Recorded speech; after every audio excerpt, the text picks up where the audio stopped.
So the West continues with this fantasy world that it exists in, where on one hand it claims to be the pinnacle of free speech, democracy, and human rights, and then on the other hand, leading the world in its ability to control and censor the flow of information.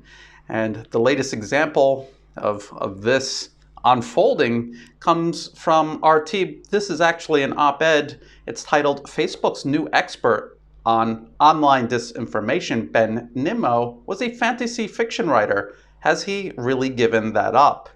And the opening sentence says it all. The tech giant's self-styled troll finder general is touted as an authority on alleged Russian information warfare, but any objective look at his background and track record raises troubling questions over his capabilities. And of course, you should read this entire article because they will go through the entire background of Ben Nimmo, his history over there at the Atlantic Council, a think tank and information operation that has helped contribute to the death of tens of thousands of people from North Africa, across the Middle East, and into Central Asia and beyond. But one thing I do want to point out, just in case you don't believe it, this is Ben Nimmo himself. Next week, I'm starting at Facebook, where I'll be helping to lead global threat intelligence strategy against influence operations. I'm very excited to join one of the best I/O teams in the world to study, catch, and get ahead of the known players and emerging threats. Facebook is actually the threat, and people like Ben Nimmo who eagerly contribute to it. These are the threats to global information, the free flow of information, truth, and facts. People like Ben Nimmo are the ones strangling it. But I want to go over to the DFRLab, and this is out of the Atlantic Council, and this was one of those things that guy, Elliot Higgins of Bellingcat, he was involved in all of this. And this is the Digital Forensic Research Lab. That's what DFR Lab means. But I want to show you something else here. Yes.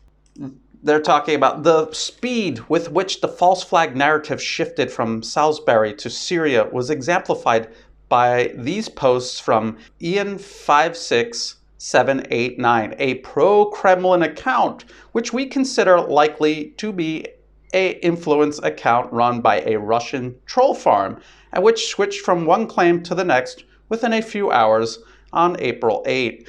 And they're talking about this Twitter account, Ian56789, and they're claiming this is an account run by a Russian troll farm. Where's their evidence of that? They never showed it. And it turns out that this account is actually run by a guy named Ian who lives in the UK. And he was even interviewed by Sky TV. Here we go. One of them I've contacted, and we have him now live. He's called Ian. Yeah, let's bring in Ian now. Thanks very much indeed for joining us today, Ian. So you've been identified by the government in this research as being a Russian bot, are you? That is a 100% total lie and complete fabrication by the UK government. Why do you think they've identified you and singled you in particular out then, Ian? They are singling out for attack anyone who calls out the UK government lies on what has been happening recently. They have attacked me specifically because my Twitter account has recently got quite a lot of traction and a lot of impressions, views on it, so that lots of people can see. I mean, the government's lies are very transparent and very easy to see.